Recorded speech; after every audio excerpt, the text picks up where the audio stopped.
തന്ന കൃപയ്ക്കായി നന്ദിയോടെ സ്തുതിക്കുന്ന സ്തോത്രം ചെയ്യുന്നു. ഹാലേലൂയ സ്തോത്രം. അപ്പൊ ആ നന്ദിയോടെ സ്തുതിക്കുന്ന സ്തോത്രം ചെയ്യുന്ന കർത്താവ്, ഞങ്ങൾ ദൈവവചനം ധ്യാനിക്കാൻ പോകുമ്പോൾ കർത്താവിന്റെ കരം കൂടെ ഇരുന്ന് ദൈവത്തിന്റെ ആത്മാവ് തന്നെ ഞങ്ങളോട് സംസാരിക്കണേ എന്ന് പ്രാർത്ഥിക്കുന്നു. പരിശുദ്ധാത്മാവ് തന്നെ ഞങ്ങളോട് ഇടപെടുന്നതേക്കായി നന്ദി പിതാവേ. സ്തോത്രം ചെയ്യുന്ന പിതാവ്, കേൾക്കുന്ന വചനം ഞങ്ങളുടെ എല്ലാവരുടെയും ജീവിതത്തിൽ ഏറ്റവും അനുഗ്രഹമായി തീരട്ടെ കർത്താവേ. സ്തോത്രം. ദൈവത്തിന്റെ ആത്മാവ് ഇടപെടുകയും ഹാലേലൂയ ഞങ്ങളെ ആശ്വസിപ്പിക്കുകയും കർത്താവ് ട്രാൻസ്ഫോർമേഷൻ വരുത്തുകയും ചെയ്ത ദൈവകൃപയ്ക്കായി നന്ദിയോടെ സ്തോത്രം ചെയ്യുന്ന പിതാവേ. വി താങ്ക് യു അപ്പ. ഹാലേലൂയ അപ്പ. നന്ദി എഴെ താഴ്ത്തി ഏൽപ്പിക്കുന്നു അപ്പ. ദൈവത്തിന്റെ ആത്മാവ് തന്നെ അപ്പ സ്തോത്രം സംസാരിക്കാൻ പോകുന്നതിനായി നന്ദി അപ്പ. സകല മഹത്വം കർത്താവിന് നന്ദിയോടെ സ്തുതിക്കുന്ന പിതാവേ. എല്ലാം ഞങ്ങളുടെ യേശു കർത്താവിന്റെ നാമത്തിൽ ഞങ്ങളുടെ സ്വർഗീയ പിതാവേ. ആമേൻ, ആമേൻ, ആമേൻ. ഹാലേലൂയ സ്തോത്രം. നമുക്കിന്ന് 1 ശമൂവേലിന്റെ പുസ്തകത്തിലേക്ക്, 1 ശമൂവേൽ 1-ാം അധ്യായം. നമുക്ക് എല്ലാവർക്കും അറിയാവുന്ന ഭാഗമാണ്. ഹന്നയെ കുറിച്ചാണ് നമ്മൾ ഇന്ന് ചെറുതായിട്ടൊന്ന് ധ്യാനിക്കുന്നത്. ഹാലേലൂയ സ്തോത്രം. ആമേൻ. അതിന്റെ 1 തൊട്ട് ഞാൻ വായിക്കാം. എഫ്രൈം മലനാട്ടിലെ രമാഥയും സോഫീമിൽ എൽക്കാന എന്നു പേരുള്ള ഒരു പുരുഷനുണ്ടായിരുന്നു. അവൻ എലിഹുവിന്റെ മകനായ യെരോഹാമിന്റെ മകനായിരുന്നു.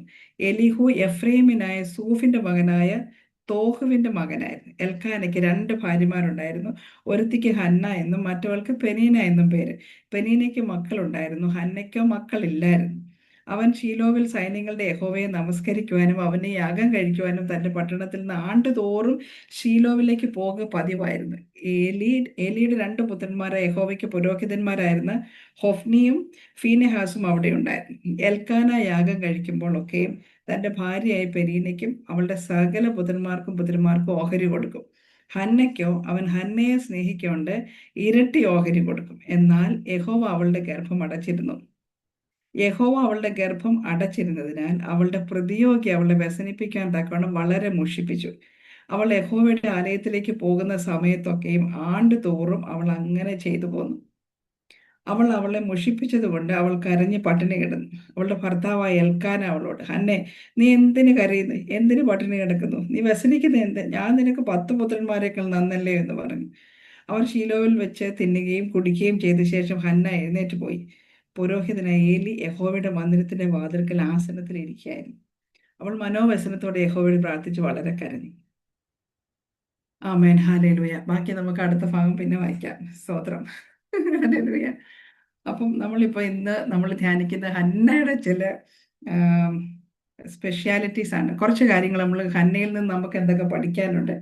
ഞാൻ കഴിഞ്ഞ ദിവസം വായിച്ചപ്പോൾ ഇങ്ങനെ എൻ്റെ പല ഭാഗങ്ങളും ഇങ്ങനെ കർത്താവ് പ്രകാശിപ്പിച്ച് തന്ന് ഓർത്ത് ഞാൻ ദൈവത്തിന് സ്തോത്രം ചെയ്യുന്നു. അപ്പം ഒന്നാമത്തെ കാര്യം നമുക്കറിയാം, ഈ എൽക്കാനയ്ക്ക് 2 ഭാര്യമാരുണ്ടായിരുന്നു. ഹല്ലേലൂയ. ഒരാള് ഹന്നായും മറ്റേയാള് പെനീനയും. പെനീനായ്ക്ക് മക്കളുണ്ടായിരുന്നു, ഹന്നയ്ക്ക് മക്കളില്ല. അപ്പം അത് കാരണം നമുക്കറിയാം, അപ്പം മക്കളുള്ള ആൾ എന്നാ പറ്റുന്നേ? മക്കളുള്ള ആൾക്ക് എനിക്കുണ്ട് നിനക്കില്ല, അങ്ങനത്തെ ഒരു ആറ്റിറ്റ്യൂഡ് ആയത് കാരണം പ്രതിയോഗിയായി മാറി അവള് ഹന്നയെ വിഷമിപ്പിക്കാൻ തുടങ്ങി. അതൊരു ഭയങ്കര ഒരു വിഷമിപ്പിലായിപ്പോയി. അപ്പോൾ നമ്മളവിടെ കാണുന്ന ഒരു കാര്യമുണ്ട്. അവൾ യഹോവയുടെ ആലയത്തിലേക്ക് പോകുന്ന സമയത്തൊക്കെയും സ്തോത്രം, ആണ്ടുതോറും അവൾ അങ്ങനെ ചെയ്തു. സ്തോത്രം. അപ്പോൾ ഇവളുടെ മുഷിപ്പീര് 1 പ്രാവശ്യം 2 പ്രാവശ്യമാണോ? അല്ല. ആണ്ടുതോറും എന്താ ഈ പരിപാടി? അവൾ അങ്ങനെ ചെയ്തു പോകുന്നു. അവളെ മുഷിപ്പിച്ചതുകൊണ്ട് അവൾ കരഞ്ഞ് പട്ടിണി കിടന്നു. അപ്പം നമുക്കൊരു കാര്യം അറിയാം, ഹന്നയ്ക്ക് മക്കളില്ല, അത് ശരിയാണ്. അവളുടെ ഗർഭം അടച്ചതാരാണ്? യഹോവ തന്നെയാണ് ഗർഭം അടച്ചത്. പക്ഷെ ഈ കർത്താവ് പെനീനയുടെ വായടച്ചോ? ഇല്ല. സ്തോത്രം. ആമേൻ. പെനീനയുടെ വായടച്ചിട്ടില്ല. എങ്ങനെ മുഷിപ്പിച്ചെന്ന് നമുക്കറിയത്തില്ല. നമുക്കറിയാം, എന്നാണെങ്കിലും എന്തെങ്കിലുമൊക്കെ പറഞ്ഞു കാണും, എന്തെങ്കിലും ഡയലോഗുകളൊക്കെ അടിക്കും. നീ പോകുന്നു എന്തിനു പോവാണ്? ആലയത്തിൽ പോവാണ്. അങ്ങനെ പല പല കാര്യങ്ങളും പറഞ്ഞ് എന്നാണല്ലോ ശരി. അവൾക്ക് ഭയങ്കര പ്രയാസം ഉണ്ടാക്കി. അവളെ മുഷിപ്പിച്ച് അവളെ പ്രവോക്ക് ചെയ്തുകൊണ്ടിരിക്കുമായിരുന്നു ഈ പെനീന്. പക്ഷെ ഇതിനകത്ത് അവളുടെ ഒരു ക്യാരക്ടർ നമ്മൾ നോക്കുവാണെങ്കിൽ നമുക്കറിയാം, ഈ ഹന്ന ഭയങ്കരമായിട്ട് ഈ വാക്കുകൾ, ഈ പ്രൊവോക്കേഷൻ വരുമ്പോഴത്തേന് ഹന്ന ഭയങ്കരമായിട്ട് കരഞ്ഞു. കരഞ്ഞത് മാത്രമാണോ? പട്ടിണി കിടന്നു. ഏഹ് കരഞ്ഞ് കരഞ്ഞ് കരഞ്ഞ് ഹങ്കർ സ്ട്രൈക്കായി. ഈ കഴിക്കാനും വേണ്ട, ഒന്നും വേണ്ട, കാരണം അത്രയ്ക്കും പവർഫുൾ പ്രൊവോക്കേഷനാണ് വന്നുകൊണ്ടിരിക്കുന്നത്. പക്ഷെ ഒരു കാര്യമുണ്ട്, പെനീന ഇങ്ങനെയൊക്കെ പറഞ്ഞാലും ശരി, ഞാൻ കുറച്ചു നേരം കരഞ്ഞാലും ശരി, ഞാൻ കുറച്ചു നേരം പട്ടിണി കിടന്നാലും ശരി, ഭക്ഷണം കഴിക്കാൻ ഞാൻ ചർച്ചിൽ പോകും. ആമേൻ. ഹാലേലൂയ. ഈ എന്നെ എത്രയൊക്കെ കരയിപ്പിച്ചാലും ശരി, പോകുന്നതിന് ചർച്ചിൽ ഇറങ്ങാൻ പോകുന്നതിന് തൊട്ട് മുമ്പാണല്ലോ ശരി, കരഞ്ഞു തൂത്ത് പരിപാടിയൊക്കെ തീർത്ത് ഞാൻ ദൈവസന്നിധിയിൽ പോയിരിക്കും. ആമേൻ. ഈ ഹന്നായെ ഇവള് മുഷിപ്പിച്ചത് കൊണ്ട് ഹന്ന പിന്നെ അവിടെ തന്നെ ഇരിക്കുമായിരുന്നു? അല്ല. കരഞ്ഞത് ശരിയാ, പട്ടിണി കിടന്നത് ശരിയാണ്, എല്ലാം ശരിയാ. പക്ഷെ ആണ്ടുതോറും പോവോ ഇല്ലയോ? പോകുമായിരുന്നു. അപ്പൊ ഈ ഇത്രമാത്രം പ്രൊവക്കേഷൻ ഉണ്ടായിട്ടും, ഇത്രമാത്രം കളിയാക്കലുണ്ടായിട്ടും, ഇത്രമാത്രം ഒന്ന് ചിന്തിച്ചു നോക്കി, ഒരാൾ കരഞ്ഞ് പട്ടിണി കിടക്കാന്ന് പറയുമ്പോഴാണ് എന്തുമാത്രം ഡിസ്റ്റർബ് ചെയ്താൽ ആ കരയുന്ന ഒരു തലത്തിലേക്ക് എത്തുന്നത്. നമ്മൾ ഒന്ന് രണ്ടൊക്കെ പറഞ്ഞ് നമ്മളത് ഇഗ്നോർ ചെയ്ത്, ഇത് തന്നെ പിന്നെ പിന്നെ പിന്നെ പിന്നെ കേട്ടോണ്ടിരുന്ന അവസാനം സായികേട്ട് കരഞ്ഞു പോകും. കരഞ്ഞു കഴിഞ്ഞാൽ അതിന്റെ അടുത്ത പടിയാണ് തിന്നായിരിക്കുക. അല്ലേ? അപ്പൊ ചിലർക്ക് ഇങ്ങനെ സങ്കടം കൂടി കൂടി വരുമ്പം ചിലര് ഒത്തിരി തിന്നും, അതൊരു കൂട്ടര്. ചില ആൾക്കാർ ഒട്ടും കഴിക്കത്തില്ല, അത് വേറൊരു കൂട്ടര്. അപ്പൊ ഈ കൂട്ടത്തിനകത്ത് ഒരു ഇത് വന്നത് കഴിക്കാത്ത കൂട്ടത്തിലാ ഹന്ന. എനിക്കിനി ഒന്നും തിന്നാനും വേണ്ട, ഒന്നും വേണ്ട. ഹാലലിയ. പക്ഷെ കരച്ചിൽ ശരിയാണ്, പട്ടിണി കിടന്നത് ശരിയാണ്. പക്ഷെ ഇതൊന്നും എന്നെ എൻ്റെ ദൈവത്തിന്റെ സന്നിധിയിൽ ഞാൻ ചെല്ലുന്നതിന് എനിക്കൊരു തടസ്സമാകാൻ ഞാൻ അനുവദിക്കുകയില്ല. പോളുടെ ഒരു പ്രത്യേകതയാണ്, അവളുടെ സാഹചര്യങ്ങളോ പ്രൊവക്കേഷനോ, ആലയത്തിലേക്ക് പോകാൻ ആരൊക്കെ എന്നാക്കെ പറഞ്ഞ് കരയിപ്പിച്ചാലും 10 മണിക്ക് ഞാൻ പോകേണ്ടതാണെങ്കിൽ 9:30 വരെ ഇതാണില്ല, അത് കഴിയുമ്പോൾ ഞാൻ ടിഷ്യൂ പേപ്പർ എല്ലാം എടുത്ത് റെഡിയാക്കി കുട്ടപ്പനായിട്ട് ഞാൻ പോയിരിക്കും. ഇതൊന്നും എന്നെ പിടിച്ചുപിടി ഇരുത്താൻ പറ്റത്തില്ല. ആമേൻ. അങ്ങനത്തെ ഒരു തീരുമാനം നമ്മുടെ ഹൃദയത്തിൽ ഉണ്ടായിരിക്കണം. എന്തൊക്കെ വിഷയങ്ങളാണെങ്കിലും. ഇപ്പൊ നമ്മളാണ് ഇന്ന് ദൈവത്തിന്റെ ആലയം, അല്ലെ? അതിൻ്റെ ഒരു പ്രത്യേകത നമുക്ക് ചർച്ചിലോട്ട് പോകുന്നതിന്റെ അല്ല.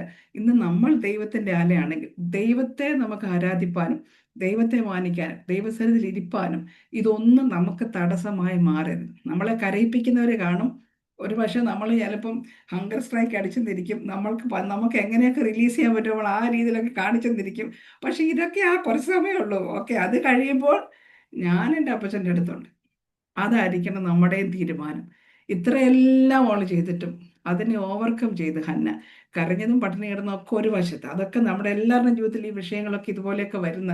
പക്ഷെ എന്നാലും ദൈവത്തിന്റെ അടുത്ത് എത്തേണ്ട സമയത്ത് നമ്മൾ എത്തുക. അതാണ് നമുക്ക് എബ്രായ ലേഖനത്തിൽ നമുക്ക് കാണാൻ പറ്റും. ചിലരുടെ ഒരു സ്വഭാവമാണ് സഭായോഗങ്ങളെ ഉപേക്ഷിക്കുക എന്നുള്ളത്.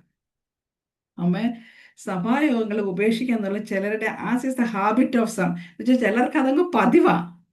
ആമേൻ. നമ്മളിപ്പം അതൊരു പതിവായി മാറുന്നവരുണ്ട്. സാരല്ല, അപ്പോൾ ഒരാഴ്ച ഒരു എക്സ്ക്യൂസ് കൊണ്ട് അവർ പോകത്തില്ല. അടുത്ത ആഴ്ച അടുത്ത എന്തെങ്കിലും വന്നിരിക്കും. അവരതിനായിട്ട് ബന്ധപ്പെടേണ്ട കാര്യമില്ല. അടുത്തത് റെഡിയാണോ, അടുത്തൊരു പ്രശ്നം. ആമേൻ.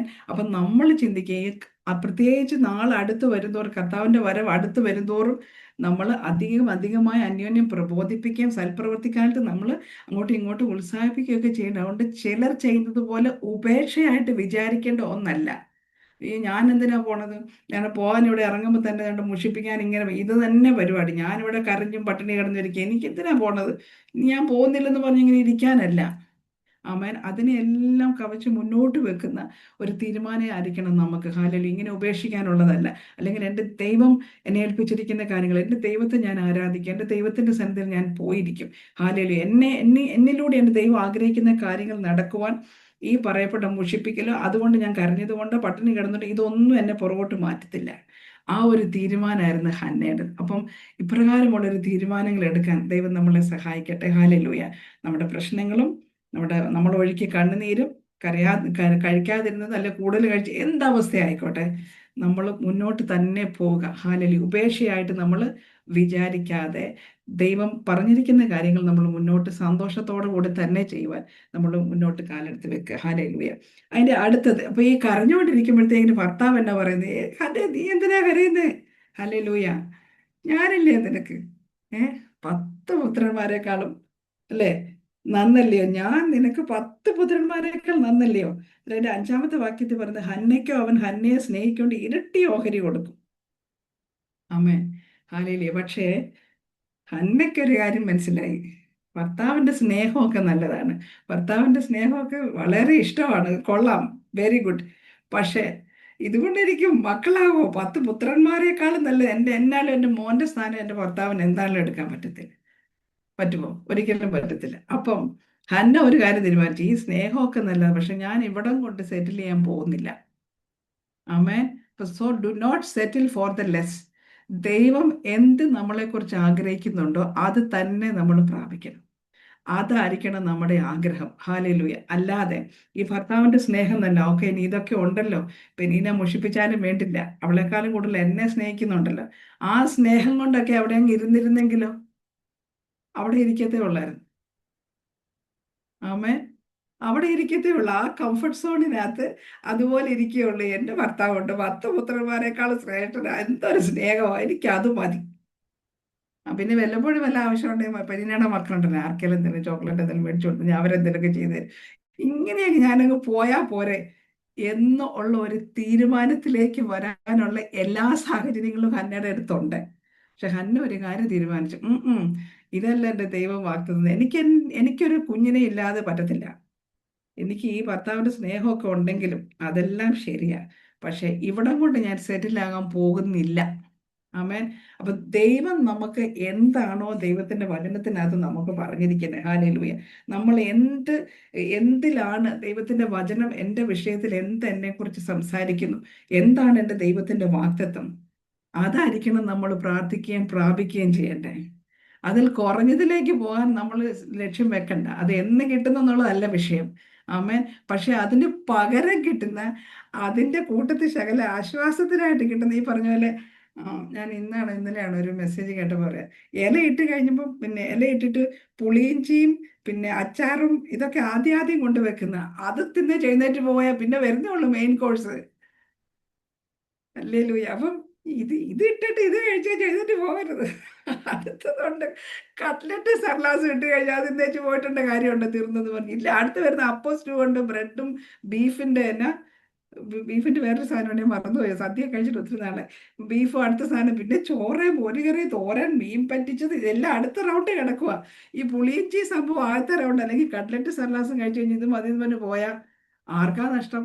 ഈ ഉണ്ടാക്കുന്നവർ ഇതുകൊണ്ട് വീട്ടിൽ കൊണ്ടുവരികയില്ല, സദ്യക്ക് വന്നാൽ അത് മൊത്തം ഇരുന്ന് കഴിച്ചിട്ട് പോകണം കല്യാണത്തിന് വന്ന് എന്ന് പറയുന്ന പോലെ, നമുക്ക് അവിടെ ഇവിടെ വെല്ലം കിട്ടുന്നതുകൊണ്ട് തൃപ്തിപ്പെട്ടിരിക്കുന്നതുകൊണ്ട് എന്താ ഗുണം? ഹാലലി, ഇനിയുണ്ട് വേറെ വരാൻ. അതുകൊണ്ട് നമുക്ക് അല്പം അല്പം അവിടെ ഇവിടെ കിട്ടുന്ന എല്ലാത്തിനായ സ്തോത്രം, ഭർത്താവിനായ സ്തോത്രം, ഭർത്താവിന്റെ സ്നേഹത്തിനായ സ്തോത്രം. പക്ഷെ ഇതൊന്നും ദൈവത്തിന്റെ വചനത്തിൽ നമ്മളെക്കുറിച്ച് നമ്മൾ പ്രാപിക്കുന്ന, ദൈവം ആഗ്രഹിക്കുന്ന കാര്യങ്ങളെ മാറ്റി വെക്കത്തക്ക രീതിയിൽ നമ്മുടെ മനസ്സിനെ കൊണ്ടുപോകാൻ അനുവദിക്കരുത്. ആമേൻ. ഹാലേലൂയ. അതായിരിക്കണം ഹന്നയുടെ ഒരു പ്രത്യേക ഒരു സ്വഭാവമായിരുന്നു. ഹാലേലൂയ. ഹന്ന, ഓക്കെ ഭർത്താവിന്റെ സ്നേഹമൊക്കെ ശരിയാ, അതെല്ലാം കിട്ടി, പക്ഷെ എന്നാലും ഒക്കെ ഒരു തൃപ്തിയില്ലായിരുന്നു. സ്തോത്രം. ഹാലേലൂയ. ഞാൻ എൻ്റെ അടുത്ത മൂന്നാമത്തെ വാക്യം, മൂന്നാമത്തെ കാര്യം നമ്മൾ ചിന്തിക്കുന്നത് അതിൻ്റെ 9-ാമത്തെ വാക്യത്തിൽ പറയുന്നത്, അവർ ഷീലോവിൽ വെച്ച് തിന്നുകയും കുടിക്കുകയും ചെയ്ത ശേഷം ഹന്ന എഴുന്നേറ്റ് പോയി പുരോഹിതനായി ഏലി യഹോവയുടെ മന്ദിരത്തിന്റെ വാതിൽക്കൽ ആസനത്തിൽ ഇരിക്കുകയായിരുന്നു. ഹാലേലൂയ. അപ്പം ഷീലോവിൽ ചെന്ന്, നമുക്കറിയാം അവരവിടെ യാഗം അർപ്പിക്കാനൊക്കെ ചെല്ലും, അതിനുശേഷം അവർക്ക് കഴിക്കാൻ പറ്റുന്ന ഒരു പോർഷൻ ഉണ്ട്. എന്നിട്ട് ഷീലോവിൽ വെച്ച് അവർ തിന്നുകയും കുടിക്കുകയും ഒക്കെ ചെയ്ത ശേഷം ഹന്ന എഴുന്നേറ്റ് പോയി. എങ്ങോട്ട് പോയി? ഹല്ലേലൂയ. ഹന്ന ഡൈനിങ് റൂമിൽ നിന്ന് ഹന്ന പ്രെയർ റൂമിലോട്ട് പോയി. ആമേൻ. അപ്പൊ ഇത്രയും നാള് ഹന്ന അവിടെ പോയിരുന്നല്ലേ? ഇത്രയും നാൾ ആലയത്തിൽ പോയിട്ടുണ്ടായിരുന്നു, പക്ഷെ ഇത്രയും നാളും അപ്പൊ പിന്നെ എന്താ ചെയ്യാതെ ഇപ്പൊ തന്നെ ഒരു പ്രത്യേകത? ഹല്ലേലൂയ. ആമേൻ. അപ്പൊ ഈ ഹന്നയ്ക്ക് ഒരു കാര്യം മനസ്സിലായി, ഇനി ഞാൻ എൻ്റെ ഈ കാര്യം ദൈവത്തോട് അറിയിക്കാൻ പോവാം. ആമേൻ. ഈ വിഷയം, എൻ്റെ പേഴ്സണൽ വിഷയം, ഞാൻ എൻ്റെ ദൈവത്തോട് ഞാൻ അറിയിക്കാൻ പോവാം. അങ്ങനെ ഒരു തീരുമാനം ഹന്ന അവിടെ എടുക്കുക. അതാണ് പറഞ്ഞിരിക്കുന്നത്, ഷീലോവിൽ വെച്ച് തിന്നുകയും കുടിക്കുകയും ചെയ്ത ശേഷം ഹന്ന എഴുന്നേറ്റ് പോയി. ആമേൻ. സ്തോത്രം. ആമേൻ. അതൊരു തീരുമാനമായിരുന്നു ഹന്നയുടേത്. ഹാലേലൂയ. ഞാൻ ഇനി എൻ്റെ കാര്യം എൻ്റെ ദൈവത്തോട് പറയാൻ പോവാണ് എന്നൊരു തീരുമാനം ഹന്ന അങ്ങെടുത്തു. ആമേൻ. എല്ലാ പ്രാവശ്യം വന്നിരുന്ന് കഴിച്ചിട്ട് കുടിച്ചിട്ട് പോകുന്ന പോലെ ഇപ്രാവശ്യം ഞാൻ പോകാൻ പോകുന്നില്ല. ആമേൻ. ഇപ്രാവശ്യം എൻ്റെ ദൈവത്തോട് ഈ കാര്യം പറഞ്ഞിട്ടേ ഞാൻ പോകുന്നുള്ളൂ.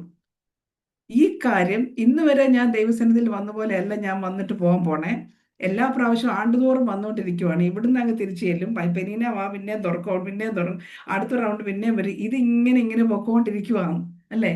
പക്ഷെ ഇപ്രാവശ്യം ഹന്ന ഒരു തീരുമാനം എടുക്കുക, ഇനി ഇതും കൊണ്ട് പോകാൻ പറ്റത്തില്ല. എനിക്ക് മതിയായി, പട്ടിണി കിടന്നതും മതിയായി, കരഞ്ഞതും മതിയായി, ഇനി ഇതിനൊരു തീരുമാനം കിട്ടിയേ പറ്റത്തുള്ളൂ. ഹാലേലൂയ. അപ്പൊ എന്നെ അടുത്തു ദൈവത്തോട് കാര്യങ്ങൾ അറിയിക്കുക. അതുകൊണ്ടാണല്ലോ എഴുന്നേറ്റ് പോയെന്ന് പറഞ്ഞു. എങ്ങോട്ട് പോയി? കർത്താവിൻ്റെ അടുക്കൽ പ്രാർത്ഥിക്കാനായിട്ടാണ് പോയത്. ആമേൻ. അപ്പൊ ദൈവത്തോട് ഈ വിവരം പറയാനായിട്ട് പോയി. അപ്പൊ നമ്മളൊന്ന് ചിന്തിക്കുക, നമ്മൾ പലപ്പോഴും നമ്മുടെ പല കാര്യങ്ങൾ വരുമ്പം പറയേണ്ടതുപോലെ നമ്മൾ പറയാൻ നമുക്കിതൊന്ന് പ്രാർത്ഥിച്ചാൽ എന്താന്നൊരു തീരുമാനം നമ്മൾ എടുക്കാറുണ്ട്. നമ്മൾ പല വിഷയങ്ങൾ കൂടി, പക്ഷെ നമ്മുടെ ഹൃദയത്തിൽ നമ്മളെ പ്രയാസപ്പെടുത്തുന്ന അല്ലെ നമ്മളെ സങ്കടപ്പെടുത്തുന്ന വിഷയങ്ങൾക്കകത്ത് ഇതെന്നാ ഒന്ന് പ്രാർത്ഥിച്ചാലോ, അങ്ങനത്തെ ഒരു തീരുമാനമായിരിക്കണം നമുക്ക്. അത് ചിലപ്പോൾ നമുക്ക് തോന്നും ചിലപ്പോൾ ഒരു കുഞ്ഞു വിഷയമായിരിക്കും, പക്ഷെ അല്ല. ആ ഒരു കാര്യം എൻ്റെ ദൈവത്തോടൊന്ന് പറഞ്ഞാലോ, അങ്ങനെ ദൈവത്തോട് പറയാൻ ഹന്ന തീരുമാനിച്ചു. അതിന് വേണ്ടിയിട്ട് അവൾ എഴുന്നേറ്റ്, അതുകൊണ്ടാണ് അവിടെ എഴുന്നേറ്റ് പോയത്. ഹല്ലേലൂയ. അതാണ് ദൈവവചനത്തിലും പറയുന്നത്, ഫിലിപ്പിയ ലേഖനത്തിൽ പറയുന്നത്, നമ്മുടെ സകല ആവശ്യങ്ങളും ദൈവത്തോട് അറിയിക്കുക അത്ര വേണ്ടേ. ആമേൻ. നമ്മുടെ സകല ആവശ്യങ്ങളും ദൈവത്തോട് അറിയിക്കുക അത്ര വേണ്ട. അപ്പൊ ദൈവത്തിനെല്ലാം അറിയാൻ മേലേ, ദൈവത്തിനെല്ലാം അറിയാം. ഹല്ലേലൂയ. പക്ഷേ സ്തോത്രത്തോടെ, പ്രാർത്ഥനയോടെ എല്ലാ ആവശ്യങ്ങളും ആരോട് അറിയിക്കണം? നമ്മൾ അറിയിക്കണം ദൈവത്തോട്. അപ്പൊ ഞാൻ ദൈവത്തോട് അറിയിക്കാൻ പോകാന്നുള്ള ഒരു തീരുമാനം. ഹല്ലേലൂയ. അല്ല ഇനി എല്ലാ പ്രാവശ്യം തിന്ന് കുടിച്ച് ചെയ്തിട്ട് നേരെ വീട്ടിൽ പോകുന്ന പോലത്തെ ഒരു പോക്ക് ഞാൻ പോകുന്നില്ല. എൻ്റെ ദൈവത്തിന്റെ സന്നിധിയിൽ എൻ്റെ ഹൃദയം പകരാൻ പോവാ. ഞാൻ എൻ്റെ ദൈവത്തോട് ഇത് അറിയിക്കാൻ പോവാ. അതിനാണ് അവൾ എഴുന്നേറ്റ്. അതുപോലെ നമ്മളും നമ്മുടെ ദൈവത്തിന്റെ അടുക്കിലേക്ക് ചെല്ലും. കർത്താവിന്റെ വചനം തന്നെ പറയുന്നുണ്ട്, അധ്വാനിക്കുന്നവരും ഭാരം ചുമക്കുന്നവരായുള്ളവരെ നിങ്ങൾ എൻ്റെ അടുത്ത് വരെ. അപ്പൊ ഈ അധ്വാനവും ഭാരവുമായിട്ട് നമ്മൾ എവിടോട്ട് ചെല്ലാനാ? ഏലിയുടെ അടുത്ത് ചെന്നിട്ട് കാര്യമുണ്ടോ? എൽക്കാനയുടെ അടുത്ത് ചെല്ലുമ്പോൾ എൽക്കാന പറയുന്നത് ഞാനല്ലേ നല്ലതെന്നാ പറയും. അല്ലേ, 10 പുത്രന്മാരെക്കാളും ഞാൻ നല്ല സൂപ്പർ സ്നേഹം നിനക്ക് തന്നിട്ടില്ല അതുപോലെ. പക്ഷെ അതുകൊണ്ടൊന്നും ശരിയാവത്തില്ല. പെരീരയുടെ അടുത്ത് ചെന്നാൽ പിന്നെ പറയുവാൻ വേണ്ട. ഹല്ലേലൂയ. ഇപ്പൊ എങ്ങോട്ട് പോകാനാ? പക്ഷെ ഇതിന് ഏറ്റവും ബെസ്റ്റ് എൻ്റെ ദൈവസന്നിധി ഞാൻ വരുന്നുണ്ട്, അത് ശരിയാ. പക്ഷെ ഞാൻ എൻ്റെ കർത്താവിൻ്റെ കരങ്ങളിലേക്ക് ഈ കാര്യം ഞാൻ ഈ സ്പെസിഫിക് ആയിട്ട് ഞാനിത് അറിയിക്കാൻ പോവാം. അങ്ങനെ അവൾ അറിയിക്കാൻ തീരുമാനം എടുത്തു. ഹല്ലേലൂയ. അങ്ങനെ അറിയിച്ചു. അപ്പം നമ്മളോട് വചനത്തിൽ പറഞ്ഞത്, അധ്വാനിക്കുന്നവരും ഭാരം ചുമക്കുന്നവരായുള്ളവരെ നിങ്ങൾ എൻ്റെ അധ്വാനിക്കുന്നവരും ഭാരം ചുമക്കുന്നവരൊക്കെ അങ്ങോട്ട് മാറിയിരിക്കുക, പ്രശ്നമൊന്നും ഇല്ലാത്തവരൊക്കെ ഇങ്ങോട്ട് പോവാ, ഞാൻ നിങ്ങളെയും കൊണ്ട് പല കാര്യങ്ങളും ജയിക്കാന്നാണ് കർത്താവ് പറയുന്നത്. അല്ലേ അല്ല? അധ്വാനിക്കുന്നവരും ഭാരം ചുമക്കുന്നവരായുള്ളവരെ നിങ്ങൾ എൻ്റെ അടുക്കൽ വരുവിൻ. ഹല്ലേലൂയ. അതുപോലെ സങ്കീർത്തനം 40:5, സങ്കീർത്തനം 40:5 അത് വായിക്കാമോ? സാംസ് 40:5. എന്റെ ദൈവമായ യഹോവേ, നീ ഉം. ചെയ്ത അത്ഭുത പ്രവൃത്തികളും ഉം. ഞങ്ങൾക്ക് വേണ്ടിയുള്ള നിന്റെ വിചാരങ്ങളും വളരെയാകുന്നു. ആമേൻ. നീ ചെയ്ത സ്തോത്രം. ഹല്ലേലൂയ. മതി മതി. അപ്പം നമുക്ക് വേണ്ടിയിട്ട് എന്തുമാത്രം വിചാരങ്ങളാ ദൈവത്തിനുള്ള. ആമേൻ. ദൈവം നമുക്ക് വേണ്ടി ഒത്തിരി കാര്യങ്ങൾ വിചാരപ്പെടുന്നവന്. ഹല്ലേലൂയ. Many are the thoughts of God towards us, അല്ലേ? അതുപോലെ തന്നെ സങ്കീർത്തനം 94:9-10 അതിനകത്തോടെ എഴുതിയിരിക്കുന്ന ഇങ്ങനെ, ചെവിയെ നട്ടവൻ കേൾക്കയില്ലയോ, കണ്ണിനെ നിർമ്മിച്ചവൻ കാണുകയില്ലയോ. ആമേൻ. ഹല്ലേലൂയ. അപ്പം ചെവിയെ നട്ടവൻ, കണ്ണിനെ നിർമ്മിച്ച ദൈവം കാണാതിരിക്കുമോ നമ്മുടെ അവസ്ഥകൾ? ഹാലേലുയ. ഒരിക്കലുമില്ല. അതുപോലെ സങ്കീർത്തനം 57:2, എനിക്ക് വേണ്ടി സകലവും നിർവഹിക്കുന്ന ദൈവത്തെ തന്നെ. അല്ലെ, ഞാൻ എൻ്റെ ദൈവത്തെ വിളിച്ചപേക്ഷിക്കുക, എൻ്റെ ദൈവം എനിക്ക് വേണ്ടി എന്നൊക്കെ ചെയ്യും.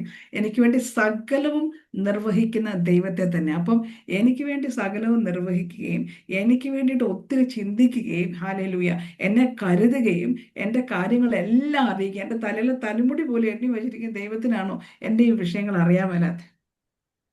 ആമേ. അത് കാരണം ഹന്ന ഒരു തീരുമാനം എടുക്കുക, ഞാൻ എൻ്റെ ദൈവത്തോട് എന്നെ ഈ കരയിപ്പിക്കുന്ന ഈ വിഷയം, എൻ്റെ ഈ പേഴ്സണൽ മാറ്റർ, ഞാൻ എല്ലാ പ്രാവശ്യവും വരുന്നു പോകുന്നതല്ല, ഇനി ഞാനിത് എൻ്റെ ദൈവത്തോട് ഞാൻ പറയാൻ പോവാം. ഹല്ലേലൂയ. ആ ഒരു തീരുമാനം ദൈവത്തെ അറിയിക്കാൻ, ദൈവത്തിന് അറിയാൻ മേലഞ്ഞിട്ടല്ല, യഹോവ തന്നെയാണ് ഗർഭം അടച്ചത്. പക്ഷേ ഹന്ന ദൈവസന്നിധിയിൽ ഇത് ചെന്ന് പറയാൻ ദൈവം ആഗ്രഹിച്ചിരുന്നു. ആമേൻ. ഹന്ന അതുപോലെ തന്നെ ചെന്ന് ദൈവത്തോട് പറയാണ്. ഹല്ലേലൂയ. ദൈവത്തോട് അറിയിക്കാൻ ഹന്ന തീരുമാനം എടുക്കുന്നു. ഹല്ലേലൂയ. അതിന്റെ അടുത്ത ഭാഗം നമുക്ക് കാണാൻ പറ്റും, ഹന്നയുടെ പ്രാർത്ഥനയെ കുറിച്ച് നമുക്ക് കാണാൻ പറ്റും. ഹല്ലേലൂയ. ഹന്ന അവിടെ പ്രാർത്ഥിക്കുന്നത് എന്താ? അതിന്റെ അടുത്ത് പറഞ്ഞിരിക്കുന്നത്, യഹോവേ, അടിയന്റെ സങ്കടം നോക്കി, 11-ാമത്തെ വാക്യം, അടിയനെ ഓർക്കുകയും അടിയനെ മറക്കാതെ ഒരു പുരുഷ സന്താനത്തെ നൽകുകയും ചെയ്താൽ അടിയൻ അവന്റെ ജീവപര്യന്തം യഹോവയ്ക്ക് കൊടുക്കും, അവന്റെ തലയിൽ ക്ഷൗരക്കത്തി തൊടുകയുമില്ല എന്ന് പറഞ്ഞു. ഹാലേലൂയ. അമ്മേ. അപ്പൊ അവളൊരു നേർച്ച നേർന്നു. ഇതിലൂടെ അവൾ മനോവ്യസനത്തോടെ യഹോവയോട് പ്രാർത്ഥിച്ചു, വളരെ കരഞ്ഞു. എന്നിട്ട് പറയുന്നത്, സൈന്യങ്ങളുടെ യഹോവേ, അടിയന്റെ സങ്കടം നോക്കി അടിയനെ ഓർക്കുകയും അടിയനെ മറക്കാതെ ഒരു പുരുഷ സന്താനത്തെ നൽകുകയും ചെയ്താൽ അടിയൻ അവന്റെ ജീവപര്യന്തം യഹോവയ്ക്ക് കൊടുക്കും. ഹാലേലൂയ. അപ്പം ഹന്ന പ്രാർത്ഥിക്കാൻ തുടങ്ങി. ഹാലേലൂയ. അപ്പൊ ഹന്നയ്ക്ക് എന്തെല്ലാം വിഷയങ്ങളുണ്ട്. ഹന്ന ഭയങ്കര മനോവ്യസനത്തോടുകൂടിയാണ് ഹന്ന അവിടെ ദൈവസന്നിധി കരയുന്നത്. അപ്പോൾ ഒന്ന് ചിന്തിച്ച് നോക്കി, ഇത്രയും മനോവ്യസനം ഉണ്ടായിട്ടും ഇത്രയും ഒരു ട്രബിൾഡ് മൈൻഡായിട്ടും ഹന്ന ദൈവസന്നിധിയിൽ ഹൃദയം പകരുക. ഹല്ലേലൂയ. അതുകൊണ്ടാണ് സങ്കീർത്തനം 50 പറയുന്നുണ്ട്, കഷ്ടകാലത്ത് എന്നെ വിളിച്ചപേക്ഷിക്കുക, ഞാൻ നിന്നെ വിടുവിക്കും, നീ എന്നെ മഹത്വപ്പെടുത്തുകയും ചെയ്യും. ആമേൻ. അപ്പൊ കഷ്ടകാലത്ത് നമ്മൾ പ്രാർത്ഥന കുറയ്ക്കുവാണോ കൂട്ടുവാണോ ചെയ്യേണ്ടത്? ആമേൻ. മനോവ്യസനത്തോടു കൂടിയാണ് പ്രാർത്ഥിക്കുന്നത്, കാഷ്വൽ പ്രെയർ അല്ല. അപ്പൊ ഇത്രയും പ്രയാസം വരുമ്പം ചെയ്യേണ്ടത് എന്താ? അന്നേരമുള്ള റെമഡിയാണ് കർത്താവ് വന്നിരിക്കുന്നത്, എന്നെ വിളിച്ചപേക്ഷിക്കേ. ഹല്ലേലൂയ. ഞാൻ നിന്നെ വിടുവിക്കും, നീ എന്നെ മഹത്വപ്പെടുത്തും. അതുപോലെ ഈ യാക്കോബിന്റെ ലേഖനത്തിലുണ്ട്, 5-ാം അധ്യായത്തിന്റെ 13-ാമത്തെ വാക്യം പറഞ്ഞു, നിങ്ങൾ കഷ്ടം അനുഭവിക്കുന്നവൻ പട്ടിണി കിടക്കട്ടെ എന്നാണോ? അല്ല, നിങ്ങൾ കഷ്ടം അനുഭവിക്കുന്നവൻ പ്രാർത്ഥിക്കട്ടെ. ആമേൻ. ആരെങ്കിലും സന്തോഷത്തോടെ ഇരിക്കുന്നു, സുഖമായിട്ടിരിക്കുന്നുണ്ടോ? പാട്ട് പാടിക്കോ. കഷ്ടാണോ? പ്രാർത്ഥിക്കുക. ഹാലേലൂയ. കഷ്ടം അനുഭവിക്കുന്നവൻ പ്രാർത്ഥിക്കട്ടെ. ഹാലേലൂയ. സ്തോത്രം. അതുകൊണ്ട് കർത്താവിന്റെ സന്നിധിയിൽ നമ്മളൊരു തീരുമാനം എടുത്ത്, ഹാലേലൂയ, കർത്താവിന്റെ സന്നിധി നമ്മുടെ ഹൃദയത്തെ പകരുക. എല്ലാ കാലത്തും കർത്താവിൽ ആശ്രയിച്ച്, ഹാലേലൂയ. പ്രയാസമാണോ, ബുദ്ധിമുട്ടാണോ, ഈ സമയം അല്ല നമ്മൾ വായടച്ച് പൂട്ടിയിരിക്കേണ്ടത്. ഈ സമയത്ത് ദൈവത്തിന്റെ വചനം പറയുന്നത് പ്രാർത്ഥിക്കാൻ. ഹാലേലൂയ. കഷ്ടം അനുഭവിക്കുന്നുണ്ടോ? പ്രാർത്ഥിക്കുക. കഷ്ടകാലത്ത് എന്നാ ചെയ്യണ്ടേ? കർത്താവിനെ വിളിച്ചപേക്ഷിക്കുക. ഇതാണ് ഹന്ന ചെയ്തത്. ആമേൻ. ഹന്ന ദൈവത്തോട് വിളിച്ചപേക്ഷിച്ചു, ദൈവസന്നിധിയിലെ ഹൃദയം പകർന്നു. ഹാലേലൂയ. അങ്ങനെ ദൈവത്തിന്റെ അത്ഭുതകാര്യങ്ങൾ പിന്നീട് വെളിപ്പെട്ട് നമുക്കവിടെ കാണാൻ പറ്റും. ഹാലേലൂയ. അടുത്ത ഹന്ന പ്രാർത്ഥിച്ചതിനകത്ത് ആ പ്രാർത്ഥനയുടെ ഒരു പ്രത്യേകത അവിടെ കൊടുത്തിരിക്കുന്നതാണ്, അടിയനെ മറക്കാതെ ഒരു പുരുഷ സന്താനത്തെ നൽകുകയും ചെയ്താൽ. അപ്പൊ പ്രാർത്ഥിക്കുമ്പം ബി സ്പെസിഫിക്. കർത്താവേ മക്കളെ തരണമെന്നല്ല പറഞ്ഞു, എനിക്കൊരു മകനെ വേണം, എനിക്കൊരു പുരുഷ സന്താനത്തെ. ആമേൻ. എനിക്കൊരു പുരുഷ സന്താനത്തെ, മകനായാലും മകളായാലും സാരമില്ല എന്നുള്ള രീതിയിലല്ല ഹന്ന പ്രാർത്ഥിക്കുന്ന എന്താ? എനിക്കൊരു പുരുഷ സന്താനത്തെ തരണം. അപ്പൊ നമുക്ക് എന്താ ദൈവസന്നിധിയിൽ നമുക്ക് ആഗ്രഹം?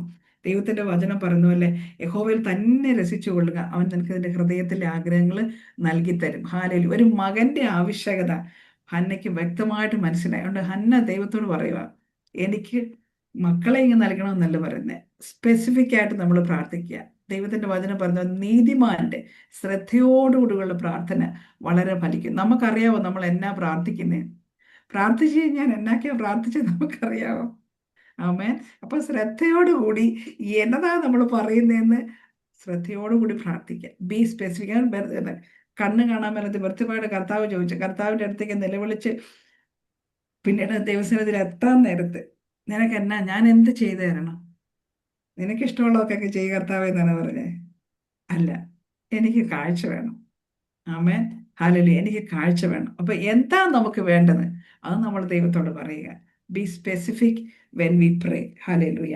അതിന്റെ അടുത്തത് നമുക്ക് പ്രത്യേകത അതിനകത്ത് നമുക്ക് കാണാൻ പറ്റുന്നത്, അടിയനെ അവന് ജീവപര്യന്തം യഹോവയ്ക്ക് കൊടുക്കും, അവന്റെ തലയിൽ ക്ഷൗരക്കത്തി തൊടുകയുമില്ല എന്ന് പറഞ്ഞു. അപ്പോൾ അവിടെ നോക്കിക്കേ, അവനെ അവന്റെ ജീവപര്യന്തം യഹോവയ്ക്ക് കൊടുക്കും. അപ്പൊ ഹന്നയുടെ പ്രാർത്ഥന, അടുത്തൊരു പ്രത്യേകതയാണ്, ഹന്നയുടെ പ്രാർത്ഥന ദൈവനാമ മഹത്വത്തിന് വേണ്ടിയിട്ട്. ആമേൻ. ഹന്ന പ്രാർത്ഥിച്ചത് എന്തിനാ? It was for God's glory. കർത്താവിന് വേണ്ടിയിട്ടാണ്, അല്ലെ? യഹോവയ്ക്ക് വേണ്ടിയിട്ടാണ് കൊടുക്കുന്നത്. അപ്പം ഹന്നയുടെ പ്രാർത്ഥനയുടെ മോട്ടീവ് എന്നാ? എനിക്ക് കർത്താവ് ഒരു മകനെ തന്നാൽ ഈ പെനീനയുടെ വാ ഞാൻ അടപ്പിക്കും. എന്നിട്ട് ഇനി മേലാൽ ഇവളെ കൊണ്ട് ഇനി എന്റെ ഈ മുഷിപ്പിക്കല് പരിപാടി, എന്റെ കർത്താവേ ഞാൻ മടുത്ത്, ഈ തള്ളമ്മ എന്നെ ഇങ്ങനെ പറഞ്ഞു ഇത്രയുമൊക്കെ എന്നെ പട്ടിണിയും കെടുത്തി, എന്നെ കരയിപ്പിച്ച് ഒരു പരുവാക്കി. എനിക്ക് മറുപടി തന്നേ പറ്റത്തുള്ളൂ, എനിക്കിതിന് മറുപടി കിട്ടിയേ പറ്റത്തുള്ളൂ, അവളുടെ വായ അടച്ചേ പറ്റൂ. ഇതൊക്കെയാണോ പറയുന്നത്? അല്ല. കർത്താവെ നീ ഇടപെട്ടിട്ട് ഈ പ്രശ്നത്തിൽ തന്നെ വിടുവിച്ച് എനിക്കൊരു സ്വസ്ഥത നീ ഒരു കൊച്ചിനെ തന്നു കഴിയുമ്പോൾ എനിക്ക് ഈ മച്ചി എന്നുള്ള ഈ ലേവലെ ഒന്ന് മാറിക്കിട്ടും. അതാണ് പ്രാർത്ഥിക്കുന്നത്. അതുമല്ല, അവളുടെ പ്രാർത്ഥന ദൈവത്തിന് വേണ്ടിയിട്ട്, യഹോവയ്ക്കാണ് കൊടുക്കുന്നത്. അപ്പൊ കർത്താവിന് വേണ്ടിയിട്ടാണ്, യഹോവയ്ക്ക് വേണ്ടിയിട്ട് നിവേദിക്കുക. അപ്പം ഹന്നയുടെ പ്രാർത്ഥനയുടെ പ്രത്യേകത, അത് ദൈവത്തിന്റെ നാമത്തിന്റെ മഹത്വത്തിന് വേണ്ടിയിട്ടായിരുന്നു. അല്ലേ? ഹല്ലേലൂയ. അപ്പൊ നമ്മുടെ പ്രാർത്ഥന എന്തായിരിക്കണം? നമ്മൾ ഒരു കാര്യം പ്രാർത്ഥിക്കുമ്പോൾ പകരം അടിക്കാനോ റിവെഞ്ച് കാണിക്കാനോ ഇതിനൊന്നും അല്ല നമ്മൾ പ്രാർത്ഥിക്കണ്ടേ. ഹല്ലേലൂയ. നമ്മൾ പ്രാർത്ഥിക്കുന്നത് ദൈവത്തിന്റെ നാമത്തിന്റെ മഹത്വത്തിന് വേണ്ടിയിട്ടായിരിക്കും നമ്മൾ പ്രാർത്ഥിക്കേണ്ടത്. നമ്മുടെ പ്രേയർ റിക്വസ്റ്റിനകത്ത് അതിന്റെ ഇന്റൻഷൻ എന്നാ, നമ്മുടെ പ്രാർത്ഥനയുടെ മോട്ടീവ് എന്നാ, അത് ദൈവം നോക്കും. ആമേൻ. അതിന്റെ മോട്ടീവ് എന്താണെന്ന് ദൈവം നോക്കിക്കൊണ്ടേയിരിക്കുന്നത്. ദൈവം നോക്കുന്നുണ്ട് ഇവിടെ ആറ്റിറ്റ്യൂഡ് എന്നാ. പെനീനക്കിട്ട് തിരിച്ചടി കൊടുക്കാനാണോ ഞാനിപ്പോൾ അത്ഭുതം ചെയ്യേണ്ടത്, അതോ വേറെ എന്തെങ്കിലും കാര്യത്തിന് വേണ്ടിയിട്ടാണ്? ആമേൻ. ഈ തിരിച്ചടി അങ്ങനത്തെ ഇങ്ങനത്തെ പരിപാടിക്കൊന്നും ദൈവം കൂട്ടി നിൽക്കത്തില്ല. ഹാലലൂയ. അവിടെ തീ ഇറക്കണേ, അവരുടെ തലയിൽ അത് വരണേ, ഇടി വെട്ടണേ, ഇതൊന്നും പറഞ്ഞാൽ അതൊന്നും സ്വർഗം കേൾക്കുന്ന പ്രാർത്ഥനകളല്ല. ഹാലലൂയ, സ്തോത്രം. അത് ദൈവഹിത പ്രകാരമുള്ള ആ മോട്ടീവ് പന്നയാ. പക്ഷേ നല്ല മോട്ടീവോട് പ്രാർത്ഥി. ഹന്നയുടെ മോട്ടീവ് വളരെ നല്ലൊരു മോട്ടീവായിരുന്നു. ആമേൻ, സ്തോത്രം. അതുകൊണ്ടാണ് നമുക്ക് ദൈവത്തിന്റെ വചനത്തില് ജെയിംസിൽ തന്നെ പറയുന്നുണ്ട്, അതിന്റെ 4-ാമത്തെ അധ്യായം, ജെയിംസ് ചാപ്റ്റർ 4, ജെയിംസ് ചാപ്റ്റർ 4-നകത്ത് അതിന്റെ 2-3 നിങ്ങൾ മോഹിച്ചിട്ടും പ്രാപിക്കുന്നില്ല, നിങ്ങൾ കൊല്ലുകയും അസൂയപ്പെടുകയും ചെയ്തിട്ട് ഒന്നും സാധിക്കുന്നില്ല, നിങ്ങൾ കലഹിക്കുകയും ശണ്ടയിടുകയും ചെയ്തിട്ട് യാചിക്കായോണ്ട് കിട്ടുന്നില്ല, നിങ്ങൾ യാചിക്കുന്നുവെങ്കിലും നിങ്ങളുടെ ഭോഗങ്ങളിൽ ചെലവിടേണ്ടതിന് വല്ലാതെ യാചിക്കൊണ്ട് ഒന്നും ലഭിക്കുന്നില്ല. കണ്ടോ സ്തോത്രം. അവിടെ പറഞ്ഞിരിക്കുന്നേ, നിങ്ങൾ മോഹിച്ചിട്ടും പ്രാപിക്കുന്നില്ല, നിങ്ങൾ കൊല്ലുകയും അസൂയപ്പെടുകയും ചെയ്തിട്ട് ഒന്നും സാധിക്കുന്നില്ല, നിങ്ങൾ കലഹിക്കുകയും ശണ്ടയിടുകയും ചെയ്തിട്ടും യാചിക്കായോണ്ട് കിട്ടുന്നില്ല, നിങ്ങൾ യാചിക്കുന്നുവെങ്കിലും നിങ്ങളുടെ ഭോഗങ്ങളിൽ ചെലവിടേണ്ടതിന് വല്ലാതെ യാചിക്കൊണ്ട് ഒന്നും ലഭിക്കുന്നില്ല. അപ്പൊ കിട്ടാത്തതിന്റെ കാരണം എന്നാ? മോട്ടീവ്സ് എല്ലാം തന്നെ. സ്തോത്രം. അടിയും പിടിയും ഉന്തും തള്ളുവാണ്. ഹല്ലേലൂയ. എന്നിട്ട് പ്രാർത്ഥിക്കുക. സ്തോത്രം. പ്രാർത്ഥിച്ചാലോ ദൈവത്തിന് കൊടുക്കാനും പറ്റത്തില്ല. കാരണം എന്നാ? ഇതാ മോട്ടീവ്സ്. ഭോഗങ്ങളിൽ ചെലവിടേണ്ടതിന് അവരവരുടെ പ്ലഷേഴ്സിന് വേണ്ടിയിട്ടാണ്, അതിനു വേണ്ടിയിട്ട് ചില ദൈവനാമ മഹത്വത്തിന് വേണ്ടിയിട്ടല്ല. അപ്പം മോട്ടീവ്സ് റോങ്. അതുകൊണ്ടാണ് കിട്ടാത്തത്. ഹല്ലേലൂയ. അപ്പം പെനീനക്കിട്ട് തിരിച്ചടിക്കാനും നമുക്ക് പ്രശ്നം ഉണ്ടാക്കുന്നവർക്കിട്ട് തിരിച്ച് അതിന് വേണ്ടിയിട്ട്, ഇതാണ് കർത്താവാണേലും ഉയർത്തെഴുന്നതിന്റെ ശേഷം നമുക്കറിയാം, കർത്താവിനെ കുത്തിയവരും മരിച്ചു പോയിട്ടില്ല. കർത്താവിനെ കുത്തിയവരുണ്ട്, അടിച്ചവരുണ്ട്, തുപ്പിയവരുണ്ട്, തലയിൽ മുൾക്കിരീടം വെച്ച് ഇവരൊക്കെ അവിടെ തന്നെ ഉണ്ട്, അല്ലേ? അവർ കൊണ്ട് വിസ്തരിച്ചവരുണ്ട്, എല്ലാവരും ഉണ്ട്. കർത്താവ് ക്രൂശീകരണം കഴിഞ്ഞ് കർത്താവിനെ അടക്കി അതിനുശേഷം ഉയർത്തെഴുന്നേറ്റ് വന്നിട്ട് ചാടി, കണ്ടോടാ പീലാത്തോസേ എന്നെ എന്ന് പറഞ്ഞാണോ നിന്നേ? റോമൻ പടയാളികളെ കാണ്, എത്ര അടി അടിച്ചു, ഇത് വല്ലതും ഉണ്ടോ നോക്കിപ്പം, ഇതിലാണ് പറഞ്ഞ കർത്താവ്, അല്ല? സ്തോത്രം. നോക്കുണ്ടോന്ന്? ഇതൊന്നും കർത്താവ് ഗമ കാണിക്കാനോ ഇതിനൊന്നും അല്ല കർത്താവ് പോയത്. കർത്താവ് അവിടെ കരഞ്ഞോണ്ട് നിന്ന് മേരിയുടെ അടുത്താണ്. ഹല്ലേലൂയ, അല്ലേ? മേരി എന്നും പറഞ്ഞിട്ട് അവിടെ മേരി ഓർത്തതൊരു തോട്ടക്കാരനാണ്. ഹല്ലേലൂയ. അങ്ങനെ സഹോദരന്മാരെ, ശിഷ്യന്മാരെ ഒട്ടും വിശ്വസിക്കാതെ പേടിച്ചിരുന്നവരുടെ അടുത്താണ് ആമേൻ കർത്താവിന് നേരെ തിരിച്ചു ചെയ്യായിരുന്നു. നമ്മളെ പോലെ ഇന്ന് എഴുന്നേറ്റിട്ട് വേണം രണ്ടെണ്ണം, ഇപ്പൊ കുത്തിക്കോ, ഇപ്പൊ അടിച്ചോ, ഇപ്പൊ തുപ്പിക്കോ, ഇപ്പൊ പറയാന്നൊക്കെ പറഞ്ഞോ, ഒന്നും സാരമില്ല, ഞാൻ വരുന്നുണ്ട്, ഞാൻ എഴുന്നേറ്റ് കഴിഞ്ഞിട്ട് കാണിക്കാം. ഇങ്ങനത്തെ ഒരു ആറ്റിറ്റ്യൂഡ് ശോഭിച്ചിട്ടില്ലായിരുന്നു. ഇത് തന്നെ കർത്താവ് ആഗ്രഹിക്കുന്ന നമുക്കും ഇതായിരിക്കണം നമ്മുടെ ആറ്റിറ്റ്യൂഡ്. ആമേൻ. കർത്താവിനോട്, കർത്താവിന്റെ സ്ഥലത്ത് നമ്മൾ പ്രാർത്ഥിക്കുമ്പോൾ നമുക്ക് പ്രശ്നം ഉണ്ടാക്കിയവർ നിമിത്തമായിരിക്കും നമ്മൾ കരയുന്നത്, അതായിരിക്കും നമ്മുടെ മനസ്സിനായിട്ട് അലട്ടുന്നത്. പക്ഷെ നമ്മൾ അത് വെച്ചോണ്ട് നമ്മൾ പ്രാർത്ഥിക്കുമ്പോൾ നമ്മൾ ഓർത്തോണം, ഈ പ്രശ്നം ഉണ്ടാക്കുന്നവർക്കെതിരെ ഞാൻ എന്തോ ചെയ്ത് കാണിക്കാൻ വേണ്ടിയിട്ടാണ് എൻ്റെ പ്രാർത്ഥന. അങ്ങനത്തെ പ്രാർത്ഥനകൾ ദൈവസന്നിധിയിൽ എത്തത്തില്ല, അതിന് മറുപടി ലഭിക്കുകയില്ല. അപ്പൊ ഹന്നയുടെ prayer was with a good motive, നല്ല ഇന്റൻഷനോട് കൂടി. എന്തുവായിരുന്നു ആ ഇന്റൻഷൻ? ദൈവത്തിന്റെ നാമത്തിന്റെ മഹത്വത്തിനായിട്ടുള്ള പ്രാർത്ഥനയായിരുന്നു. ഹല്ലേലൂയ, സ്തോത്രം. ആമേൻ. അങ്ങനെ നമുക്കറിയാം, പിന്നീട് അവിടെ ദൈവം അത്ഭുതകരമായ രീതിയിൽ പിന്നെ ദൈവത്തിന്റെ സന്നിധിയിൽ ഹൃദയം പകർന്നു കഴിഞ്ഞപ്പോൾ അവിടെ സംഭവിച്ചതിനാ, പിന്നെ ഹന്നയുടെ മുഖം വാടിയില്ല, അല്ലേ? അവിടെ 18-ാമത്തെ വാക്യം എഴുതിയിരിക്കുന്നു, അവളുടെ മുഖം പിന്നെ വാടിയതുമില്ല. അപ്പൊ അതുപോലത്തെ ഒരു പ്രേയർ ആയിരുന്നു ഹന്ന നടത്തിയത്. ആമേൻ. ദൈവം അതുപോലത്തെ സമാധാനം കൊടുത്തു. അതുകൊണ്ട് നമ്മൾ വചനത്തിൽ പറയുന്നുണ്ട്, ഈ സകല ആവശ്യങ്ങളും സ്തോത്രത്തോടെ ദൈവത്തോട് അറിയിച്ചാൽ സകല ബുദ്ധിയും കവിഞ്ഞ ദൈവിക സമാധാനം നമ്മുടെ ചിന്തകളെയും നിലവുകളെയും കാക്കും. ആമേൻ. അപ്പൊ ദൈവത്തോട് അറിയിച്ചു കഴിഞ്ഞാൽ, അറിയിക്കേണ്ടതുപോലെ അറിയിച്ചാൽ, ഒരുപക്ഷെ അത്ഭുതമല്ലായിരിക്കും അപ്പം നടക്കുന്നത്. പക്ഷെ മുഖം പാടാതെ, പിന്നെ പട്ടിണി കിടക്കാതെ, പിന്നെ ഇവൾ എന്നാ പറഞ്ഞാലും കരയാതെ, അങ്ങനത്തെ ഒരു ഇരിപ്പിക്കൂടി ദൈവം നടത്തും. അത് കൊച്ചിനെ കണ്ടിട്ടല്ല. ആമേൻ. ഇത് ദൈവം തരുന്ന സകല ബുദ്ധിയെയും കവിയുന്ന ദൈവിക സമാധാനം. ആമേൻ. ആ സമാധാനം നമ്മുടെ ഉള്ളിൽ വരുന്ന എപ്പോഴാ? അറിയിക്കേണ്ട പോലെ, അറിയിക്കേണ്ട രീതിയിൽ അറിയിക്കേണ്ടവനെ അറിയിച്ചാൽ, സ്തോത്രം, പിന്നെ അവളുടെ മുഖം വാടിയില്ല. ആമേൻ. പിന്നെ അവൾ സംശയിക്കാനും പോയില്ല ഇനി ഇത് നടക്കുവോ ഇല്ലയോ എന്നുള്ളത്. കാരണം ഇത്രയും നാളും അപ്പം ദൈവസന്നിധിയിൽ നേരത്തെ പറഞ്ഞിരുന്നെങ്കിൽ ഇതിനും ഈ വാട്ടാതിരുന്നത് നേരത്തെ തന്നെ സംഭവിച്ചേനെ. പക്ഷെ ഒരു സമയം വന്നൊന്ന് ഇതൊന്ന് മനസ്സിലാക്കിയെടുക്കുക. ഇത്ര വെറുതെ ഞാൻ കരഞ്ഞു ഇരിക്കെ എൻ്റെ ദൈവം എന്നെക്കുറിച്ച് എന്തെല്ലാം വിചാരിക്കുന്നുണ്ട്.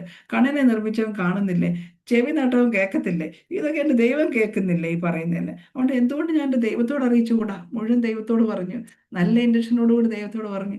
പിന്നെ കണ്ടോ, കാര്യം തീർന്നു, മുഖം വാടിയതേ ഇല്ല. പക്ഷെ ദൈവം ഹന്നയെ അനുഗ്രഹിച്ചു. ഹല്ലേലൂയ, സ്തോത്രം. പിന്നെ അടുത്ത പ്രത്യേകത എന്താ ഹന്നയുടെ? നമുക്കറിയാം, ദൈവം അനുഗ്രഹിച്ച ശേഷം ഹന്ന റിമെയിൻ ഫെയ്ത്ത്ഫുൾ. ഹന്ന ദൈവസന്നിധിയിൽ വിശ്വസ്തയായി തന്നെ നിന്നു. ഒരു തീരുമാനം ഹന്ന എടുത്തായിരുന്നു, ഇവൻ യഹോവയ്ക്കുള്ളവനാണ്. ആ തീരുമാനത്തിൽ തന്നെ ഉറച്ചു നിന്നു. അതിനുശേഷവും എൽക്കാനയും കുടുംബവും ഒക്കെ യാഗം അർപ്പിക്കാനായിട്ട് അവർ വീണ്ടും ആലയത്തിലേക്ക് കടന്നു പോയപ്പോൾ ഹന്ന ആദ്യം പോയില്ല. അതിനുശേഷം അവിടെ എഴുതിയിട്ടുണ്ട്, മുലകുടി മാറിയ ശേഷം, മകന് മുലകുടി മാറിയ ശേഷം അവൾ 3 വയസ്സ് പ്രായമുള്ള ഒരു കാളയും ഒരു പറ മാവും ഒരു തുരുത്തി വീഞ്ഞുമായി അവനെ ശീലോവിൽ യഹോവയുടെ ആലയത്തിലേക്ക് കൊണ്ടുചെന്നു. ബാലനോ ചെറുപ്പമായിരുന്നു. അവർ കാളയെ അറുത്തിട്ട് ബാലനെ ഏലിയുടെ അടുക്കൽ കൊണ്ടുചെന്നു. അവൾ അവനോട് പറഞ്ഞത്, യജമാനനെ യജമാനെ, യഹോവയോട് പ്രാർത്ഥിച്ചുകൊണ്ട് ഇവിടെ സമീപത്തിൽ നിന്ന സ്ത്രീ ഞാനാകുന്നു. ഈ ബാലനായിട്ട് ഞാൻ പ്രാർത്ഥിച്ചു. ഞാൻ യഹോവയോട് കഴിച്ച അപേക്ഷ യഹോവ എനിക്ക് നൽകിയിരിക്കുന്നു. ഹല്ലേലൂയ. അതുകൊണ്ട് ഞാൻ അവനെ യഹോവയ്ക്ക് നിവേദിച്ചിരിക്കുന്നു. അവൻ ജീവപര്യന്തം യഹോവയ്ക്ക് നിവേദിതനായിരിക്കും. അവർ അവിടെ യഹോവയെ നമസ്കരിച്ചു. ഹല്ലേലൂയ. അപ്പം കർത്താവ് മറുപടി കൊടുത്തു കഴിഞ്ഞപ്പോൾ, എത്ര നാൾ കഴിഞ്ഞ ശേഷം കിട്ടിയ കുഞ്ഞ്, എൻ്റെ കുഞ്ഞേ. അങ്ങനെ ഇരുന്നു ഹന്ന? ഇല്ല. ആമേൻ. ഹന്ന അനുഗ്രഹിച്ചവനെയാണ് മാനിച്ചത്, അനുഗ്രഹത്തെ സ്നേഹിക്കുന്നതിനേക്കാൾ അപ്പുറമായിട്ട്. ആമേൻ. ഹല്ലേലൂയ. ഈ ബാലന് വേണ്ടിയിട്ടാണ് ഞാൻ പ്രാർത്ഥിച്ചത്. ഈ ബാലനെ കണ്ടില്ല, പക്ഷെ നമുക്കറിയാം പ്രാർത്ഥനയുടെ മറുപടി വന്ന് പറയാം എന്തിനു വേണ്ടിയിട്ടാണ് ഞാൻ പ്രാർത്ഥിച്ചത്. വളരെ ഉറപ്പോടുകൂടിയാണ് പറയുന്നത് ഏലിയോട്, ഞാൻ ഈ ബാലന് വേണ്ടിയിട്ട് പ്രാർത്ഥിച്ചത്, ഇവൻ യഹോവയ്ക്ക് നിവേദിതനായിരിക്കും.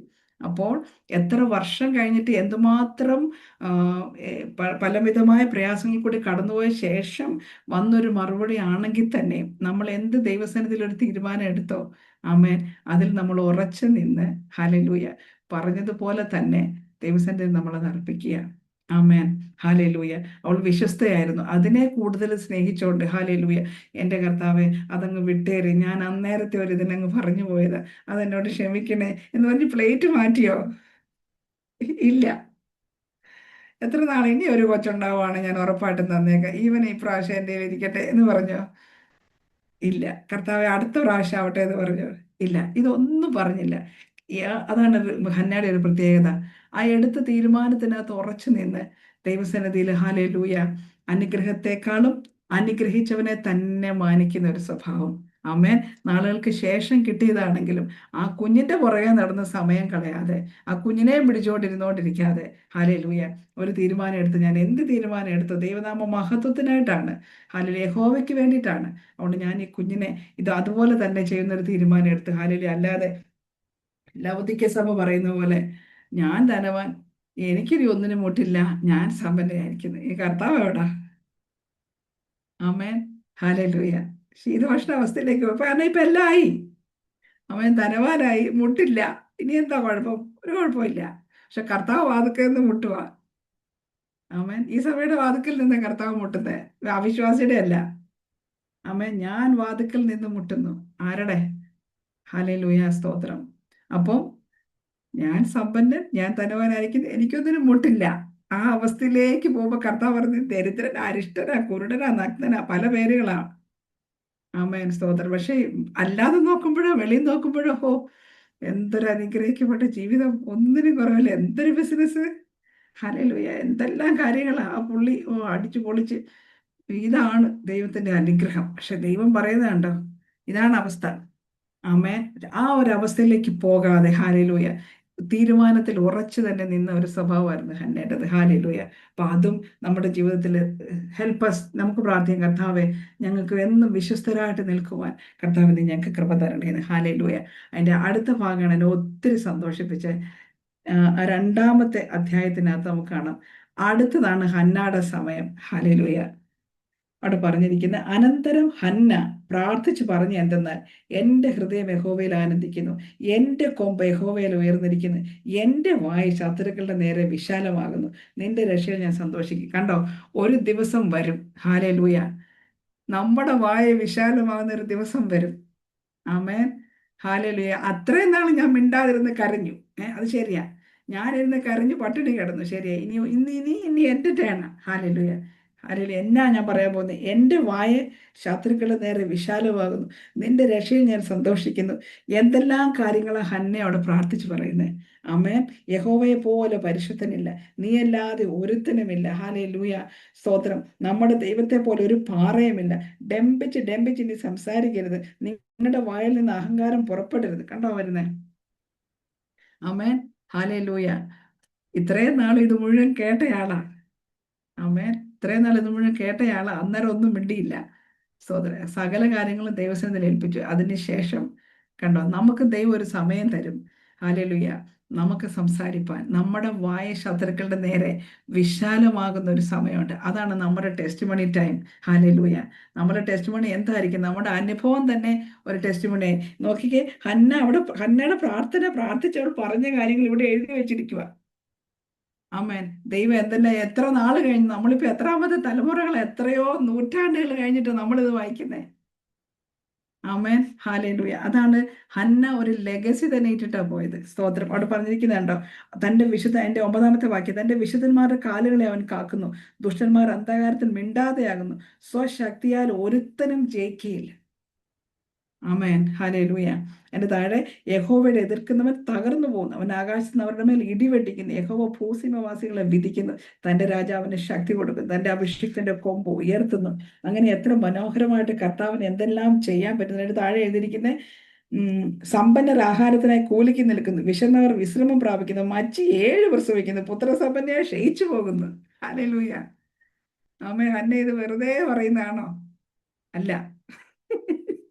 സ്തോത്രം. നമ്മൾ ഇനി വെറുതെ ഒന്നും പറയത്തില്ല. നമ്മൾ ഈ കടന്നു പോകുന്നതിൻ്റെയും ഈ കരഞ്ഞതിൻ്റെയും ഈ പട്ടിണി കിടന്നതിൻ്റെയും ഈ പ്രശ്നം ഉണ്ടായതിൻ്റെ എല്ലാം കൂടി ചേർത്ത് പറയാൻ ദൈവം നമുക്ക് കൃപ തരും. അതുപോലത്തെ വലുതും വിശാലവുമായ സാക്ഷ്യം മാത്രമാണോ? നമ്മുടെ കർത്താവിൻ്റെ എന്തെല്ലാം കാര്യങ്ങളാണ് ഹന്ന എന്തുമാത്രം ഒരു എക്സ്പീരിയൻസിൽ കൂടി ഹന്നെ കടന്നുപോയ കർത്താവ് എന്തെല്ലാം ചെയ്യാൻ മതിയായവനാന്ന് പഠിക്കുകയും ചെയ്തു. ഹല്ലേലൂയ. അതൊക്കെ ഒരു അനുഭവമായിട്ട് മാറി. എൻ്റെ താഴെ പറയുന്നത്, യഹോവ കൊല്ലുകയും ജീവിപ്പിക്കുകയും ചെയ്യുന്നു, പാതാളത്തിൽ ഇറക്കുകയും ഉദ്ധരിക്കുകയും ചെയ്യുന്നു, യഹോവ ദാരിദ്ര്യവും ഐശ്വര്യവും നൽകുന്നവൻ, താഴ്ത്തുകയും ഉയർത്തുകയും ചെയ്യുന്നവൻ, ദരിദ്രനെ പൊടിയിൽ നിന്ന് ഉയർത്തുന്നു, അഗതിയെ കുപ്പയിൽ നിന്ന് ഉയർത്തുന്നു. ആമേൻ, ഹല്ലേലൂയ. ഇതാണ് നമ്മുടെയും സാക്ഷ്യം. ഹല്ലേലൂയ. നമുക്കും ഒരു സമയം ദൈവം വെച്ചിട്ടുണ്ട് നമ്മുടെ വായു വിശാലമാക്കാൻ. നമ്മൾ ഈ അനുഭവത്തിൽ കൂടെയൊക്കെ പോയപ്പോൾ നമ്മൾ പഠിച്ച കാര്യങ്ങളൊക്കെ പറയാൻ, അത് അടുത്ത തലമുറയ്ക്ക് വേണ്ടിയിട്ട് അവർക്കും അതൊരു ടെസ്റ്റ് മണി ആവാൻ തക്കവണ്ണം ദൈവം ഇടയാ. കുഞ്ഞെ, അമ്മ എങ്ങനെയൊക്കെ പോയി, അന്നമ്മ മിണ്ടിയില്ല, നമ്മുടെ സമയം ഇപ്പോഴാണ്. ഹല്ലേലൂയ. അപ്പോഴാണ് നമ്മൾ പറയുന്നത്, നമ്മുടെ കർത്താവ് ആരാന്നറിയാം? പുത്രസമ്പന്ന ക്ഷയിച്ചു പോകും, അച്ചി 7 പേരെ 7 പ്രസവിക്കും. ഹാലേലൂയ. ഡെമ്പിച്ച് സംസാരിക്കും, നിങ്ങളുടെ വായിൽ നിന്ന് അഹങ്കാരം പുറപ്പെടരുത്. ആമേൻ. ഒരു സമയമുണ്ട്, എൻ്റെ വാ ദൈവം തന്നെ അടപ്പിക്കും. എൻ്റെ ഗർഭമാണ് അടച്ചത് ദൈവം, പക്ഷെ എൻ്റെ കർത്താവ് ഇത് തുറക്കുമ്പോൾ നിന്റെ വാ അടപ്പിക്കും. എൻ്റെ കർത്താവിനുള്ള പരിഹാരം ഞാനായിട്ട് ഇത് അടപ്പിക്കാൻ പോകുന്നില്ല. ഞാൻ എൻ്റെ ദൈവത്തിൻ്റെ സന്നിധിയിൽ ഞാൻ ഈ വിഷയങ്ങൾ ഏൽപ്പിക്കും, ബാക്കി കാര്യങ്ങൾ ദൈവം ചെയ്തോളൂ. ആമേൻ. ഇതുപോലത്തെ സാക്ഷ്യം നമുക്ക് ദൈവം തരുവാനിടയായിട്ട്, ഇപ്പൊ ഇത്രയും ഒരു സമർപ്പണത്തോടെ ദൈവനാമ മഹത്വത്തിനായിട്ട് ദൈവത്തിന്റെ ഹിതപ്രകാരം പ്രാർത്ഥിച്ച് ദൈവസന്നിധിയിൽ സമർപ്പിച്ച ഹന്നായെ ദൈവം വെറുതെ വിടുവോ? ഒരിക്കലുമില്ല. ഹല്ലേലൂയ. നമുക്ക് അവിടെ കാണാൻ പറ്റും. അതിന്റെ 2-ാം അധ്യായത്തിന്റെ തന്നെ 20-ാമത്തെ വാക്യം, 20-21. എന്നാൽ ഏലി എൽക്കാനെയും അവന്റെ ഭാര്യയെയും അനുഗ്രഹിച്ചു. ഈ സ്ത്രീ യഹോവയ്ക്ക് കഴിച്ച നിവേദ്യത്തിന് യഹോവ അവളിൽ നിന്ന് നിനക്ക് സന്തതിയെ നൽകുമാറാകട്ടെ എന്ന് പറഞ്ഞു. പിന്നെ അവർ തങ്ങളുടെ വീട്ടിലേക്ക് പോയി. അപ്പം ആരാ നിവേദിച്ചത് കുഞ്ഞിനെ? ഹന്നയാ നിവേദിച്ചു. പക്ഷെ അനുഗ്രഹിച്ച് പറഞ്ഞത് ആരോടാ? എൽക്കാന. അമ്മേ, അവിടെ പറഞ്ഞിരിക്കുന്നത്, എന്നാൽ ഏലി എൽക്കാനെയും അവന്റെ ഭാര്യയെയും അനുഗ്രഹിച്ചു. എന്നിട്ട് പറഞ്ഞു തന്നെ, ഈ സ്ത്രീ യഹോവയ്ക്ക് കഴിച്ച നിവേദ്യത്തിന് പകരം നീ തന്ന നിവേദ്യമാണോ? അല്ല. എൽക്കാനെ, നീ ഹന്നയും കൂടി സമർപ്പിച്ച ഈ കുഞ്ഞിന് പകരം എന്നാണ് പറയുന്നത്. അല്ല, ഈ സ്ത്രീ, ഹല്ലേലൂയ, ഈ സ്ത്രീ യഹോവയ്ക്ക് കഴിച്ച നിവേദ്യത്തിന് പകരം യഹോവ അവളിൽ നിന്ന് നിനക്ക് സന്തതിയെ നൽകുമാറാകട്ടെ. അപ്പൊ നോക്കിക്കേ, ഒരു കുടുംബത്തിലെ ഒരാളുടെ ആ ഒരു സമർപ്പണവും അർപ്പണവും, ഹല്ലേലൂയ, ആ മൊത്തം കുടുംബത്തിന്റെയും ബ്രേക്ക് ത്രൂ. ഹല്ലേലൂയ, സ്തോത്രം. ആമേൻ. ഈ സ്ത്രീ, അപ്പം അത് ഹന്നയുടെ പേഴ്സണൽ കമ്മിറ്റ്മെന്റ് ആയിരുന്നത്. സ്തോത്രം. ആ സ്ത്രീയുടെ സമർപ്പണമായിരുന്നു അത് ആ കുടുംബത്തിന് മുഴുവനും അനുഗ്രഹമായി തീർന്നു. ഹല്ലേലൂയ. എന്നിട്ട് അതിന്റെ താഴെ എഴുതിയിരിക്കുകയാണ്, യഹോവ ഹന്നയെ കടാക്ഷിച്ചു, അവൾ ഗർഭം ധരിച്ചു, 3 പുത്രന്മാരെയും 2 പുത്രിമാരെയും പ്രസവിച്ചു. ശമൂവേൽ ബാലന് യഹോവയുടെ സന്നിധി വളർന്നത്. ആഹാ. 3 പുത്രന്മാരും 2 പുത്രിമാരെയും കൂടി പിന്നെ ഹന്ന പ്രസവിച്ചു. അതിന്റെ അടുത്ത സാക്ഷ്യം, ശമൂവേൽ ബാലനോ യഹോവയുടെ സന്നിധിയിൽ വളർന്നു വന്നു. എന്നിട്ട് ശമൂവേലിന് എന്താ പറ്റിയത്? ശമൂവേൽ അതിന്റെ 3:20, 2:20 3:20 ഇതിന്റെ ക്ലൈമാക്സ്. ദാൻ മുതൽ ബേർഷബ വരെയുള്ള ഇസ്രായേലൊക്കെയും ശമൂവേൽ യഹോവയുടെ വിശ്വസ്ത പ്രവാചകൻ എന്ന് ഗ്രഹിച്ചു. ആമേൻ. അപ്പം ഹന്നയുടെ പേഴ്സണൽ ബ്രേക്ക് ത്രൂ ആ മൊത്തം രാജ്യത്തിന്റെ ബ്രേക്ക് ത്രൂ ആയി. ഹല്ലേലൂയ. ആമേൻ. ഹന്നായുടെ പേഴ്സണൽ ബ്രേക്ക് ത്രൂ ആ ഒരു മൊത്തം രാജ്യത്തിന്റെ ബ്രേക്ക് ത്രൂ ആയി മാറാൻ ദൈവം ഇടയാക്കിയത് കണ്ടോ. അപ്പം നമ്മൾ അറിയുന്നില്ല, നമ്മൾ കടന്നു പോകുന്ന സാഹചര്യങ്ങൾക്കകത്ത് അതിന്റെ ഔട്ട്കം ദൈവത്തിന് ഏതെല്ലാം രീതിയിൽ ചെയ്യാൻ പറ്റും. നമ്മൾ ചോദിക്കുന്നതിലും നനയ്ക്കുന്നതിലും അത്യന്തം പരമായി പ്രവർത്തിക്കുന്നവനാണ് നമ്മുടെ കർത്താവ്. ആമേൻ. ഈ കർത്താവിന്റെ മഹത്വം വലുതാ. പക്ഷെ നമ്മള് ഈ പെനീന കാണിക്കുന്ന പോലെ കാണിച്ചുകൊണ്ടിരുന്ന് അവൾക്കിട്ട് 2 കാണിക്കാനും അവളുടെ വായ അടപ്പിക്കാനും അവളെ കാണിക്കാൻ വേണ്ടിയിട്ട് നമ്മൾ പ്രാർത്ഥിക്കുകയും വേണ്ട, അവളെ കാണിക്കാൻ വേണ്ടി എന്തെല്ലാം ദൈവത്തോട് ചോദിക്കുകയും വേണ്ട, കിട്ടത്തില്ല. ആമേൻ. പക്ഷേ പ്രാർത്ഥിക്കുന്നതെല്ലാം നല്ല മോട്ടീവോട് കൂടിയാണെങ്കിൽ, ദൈവനാമ മഹത്വത്തിന് വേണ്ടിയിട്ടാണെങ്കിൽ, അത് കർത്താവ് നമ്മൾ ചോദിച്ച സമയത്ത് ചിലപ്പോൾ വ്യത്യാസം വന്നിരിക്കും. ദൈവത്തിന്റെ സമയത്തായിരിക്കും ദൈവം തരുന്നത്. അത് തരുമ്പം ഡബിൾ ബ്ലെസ്സിങ്. ആമേൻ. ഹാലേലൂയ. യഹോവയുടെ സന്നിധിയിൽ നിൽക്കാനും ഹന്നയിൽ നിന്ന് ദൈവം കൊടുത്തു. ഹന്നയ്ക്ക് ബാക്കി യഹോവയ്ക്ക് അർപ്പിച്ചതിന് പകരമായിട്ട് നോക്കിയാൽ 1 ഉള്ളു ഹന്ന കൊടുത്തുള്ളൂ. 1 ഹന്ന പ്രാർത്ഥിച്ചത്, എനിക്ക് ഒരു മകനെ, ഹല്ലേലൂയ, എനിക്കൊരു പുരുഷ സന്താനത്തെ, അത് കൊടുത്തു. പക്ഷെ ദൈവം കൊടുത്തതോ, ഹല്ലേലൂയ, 5. 1:5. അതാണ് ദൈവത്തിന്റെ റേഷ്യോ. 1 കൊടുത്തതിന് 1, 1 കൊടുത്തതിന് 2 അല്ല. അതാണ് അവൻ ആർക്കും കടക്കാരനല്ല. ആമേൻ. ഹല്ലേലൂയ. അതുകൊണ്ട് കുടുംബം ഒന്നാകെ സമർപ്പിക്കണമെന്നുമില്ല. ഈ സ്ത്രീ യഹോവയ്ക്ക് നിവേദിച്ച അതിന് പകരം നിനക്ക്. അപ്പൊ അങ്ങനെയാണെങ്കിൽ നമ്മൾ ഓരോരുത്തർ ഓരോ സഹോദരിമാരും ഒന്നും ഇവിടെ ഇരിപ്പുണ്ട്. നമ്മളുടെ ഓരോരുത്തരുടെ സമർപ്പണം, നമ്മൾ ദൈവസന്നിധിയിൽ എടുക്കുന്ന തീരുമാനങ്ങളും, ഹല്ലേലൂയ, അത് നമ്മുടെ തലമുറയ്ക്കും നമ്മുടെ ഭർത്താവിനും നമ്മുടെ കുടുംബത്തിന് മൊത്തവും അത് മാത്രമല്ല, എവിടെല്ലാം നമ്മളൊരു അനുഗ്രഹമായി തീരണോ അവിടെയെല്ലാം അനുഗ്രഹമാക്കി തീർക്കുവാൻ നമ്മുടെ കർത്താവ് മതിയായവന്. ഇതാണ് നമ്മുടെ ദൈവത്തിന്റെ മഹത്വം. അതുകൊണ്ട് ചില സമയങ്ങളിൽ, ഹല്ലേലൂയ, സ്തോത്രം, നമ്മൾ ചില അവസ്ഥകളിലൂടെയൊക്കെ കടന്നു പോയെന്നിരിക്കും. പക്ഷെ നമുക്കറിയാം ദൈവസന്നിധിയിൽ നമ്മളത് ഏൽപ്പിച്ചു കഴിയുമ്പോൾ ദൈവം അതിൻ്റെ ക്ലൈമാക്സ് എങ്ങനെ ആക്കുന്നുള്ളത് അത് നമുക്ക് പോലും ഊഹിക്കാൻ പറ്റാവുന്ന കാര്യമല്ല. ആമേ. പക്ഷെ നമ്മൾ ദൈവസന്നിധിയിൽ ആ വിഷയങ്ങൾ ഏൽപ്പിക്കണം. സ്തോത്രത്തോടെ കർത്താവിനെ അറിയിക്കുക. ഹല്ലേലൂയ. ഹന്ന അവിടെ കഴിച്ചു കുടിച്ചു എല്ലാം ശരിയാ. ഹന്നയുടെ വയറ് മാത്രമേ നിറഞ്ഞിട്ടുള്ളൂ, ഹന്നയുടെ ഊമ്പ് നിറഞ്ഞില്ല. ഇത് നിറയാതെ ഒരു രക്ഷയില്ല. കർത്താവ്, നീ ഇത് തന്നേ പറ്റും. എനിക്ക് വയറ് മാത്രം നിറച്ചാൽ പറ്റത്തില്ല, എൻ്റെ ഊമ്പ് നിറയ്ക്കാതെ വിടുന്ന പരിപാടിയില്ല. അങ്ങനെയൊന്ന് നിറച്ചു തന്നാൽ നിനക്ക് തന്നേക്കാം. അതായിരുന്നു ഹന്നയുടെ തീരുമാനം. ഹല്ലേലൂയ. മറ്റേ ആളുടെ മുമ്പ് നേരത്തെ തുറന്നു, അവളുടെ വാ അടച്ചിട്ടേ ഇല്ല. എൻ്റെ കർത്താവേ, എനിക്കെതിരെ ഇത് വന്നുകൊണ്ടിരിക്കും, ഞാൻ മടുത്ത്, ഞാൻ. ഹല്ലേലൂയ. ആ ഫേസ് എല്ലാം ഹന്ന കടന്നുപോയി. പക്ഷേ കഷ്ടകാലത്തെ യഹോവയുടെ സന്നിധിയിൽ കർത്താവിനെ വിളിച്ചപേക്ഷിച്ചു, കർത്താവിന്റെ സന്നിധിയിൽ മനോവശത്തോടെ കറങ്ങി കാര്യങ്ങൾ ഏൽപ്പിച്ചു കഴിഞ്ഞപ്പോൾ, അതിൽ ഏൽപ്പിച്ച കാര്യത്തിൽ വിശ്വസ്തയോടുകൂടി നിന്നപ്പോൾ കർത്താവൊക്കെ സാക്ഷ്യം നൽകി. ഹല്ലേലൂയ. അവളുടെ സമർപ്പണം, ആ ഒരു സ്ത്രീയുടെ സമർപ്പണം ആ കുടുംബത്തിന്റെ ബ്രേക്ക് ത്രൂ ആയി. അത് തന്നെയല്ല, അത് ആ രാജ്യത്തിന്റെ ബ്രേക്ക് ത്രൂ ആയിട്ട് മാറി. അങ്ങനെയാണെങ്കിൽ നമ്മൾ ഇന്ന് ഓരോരുത്തരും, ഹല്ലേലൂയ, ഏത് വിഷയത്തിലാണ് കരയുന്നത്, എന്നാത്തിനാ കരയുന്നത് എനിക്കറിയത്തില്ല, ഹല്ലേലൂയ, പക്ഷെ നമുക്ക് നമ്മുടെ അപ്പച്ചൻ്റെ കാര്യങ്ങളിലേക്ക് അത് മുഴുവൻ ദൈവത്തോട് അറിയിക്കാനുള്ള തീരുമാനം എടുത്ത് ദൈവസന്നിധിയിൽ ഹൃദയം പകരുക. ആമേൻ. ബാക്കി ആരെന്നാ പറഞ്ഞ് നമ്മുടെ വിഷയമല്ല. അവരെ കാണിക്കാൻ വേണ്ടിയിട്ട് അതൊക്കെ ദൈവം ചെയ്തോളും. പക്ഷെ അവരെ അനുഗ്രഹിച്ച് അവിടെ ഇരുത്തുക. ഹല്ലേലൂയ, സ്തോത്രം. അതുകൊണ്ട് അവരെ എന്നിട്ട് നമ്മൾ സ്നേഹിക്കുക, അവർക്ക് വേണ്ടി പ്രാർത്ഥിക്കുക, അത്ര മാത്രം ചെയ്യുന്നത്. പക്ഷെ നമ്മൾ ദൈവസന്നിധിയിൽ സമർപ്പിക്കുകയും തീരുമാനം എടുക്കുകയും ദൈവനാമ മഹത്വത്തിനായി ദൈവഹിതം പോലെ പ്രാർത്ഥിക്കുകയും ചെയ്താൽ, ഹല്ലേലൂയ, personal breakthrough, family breakthrough, national breakthrough, അതങ്ങനെ അതിന്റെ കിടപ്പ്. ആമേൻ. ഹല്ലേലൂയ. അതുകൊണ്ട് ഈ വചനങ്ങളാൽ ദൈവം നമ്മളെ ഏവരെയും അനുഗ്രഹിക്കട്ടെ.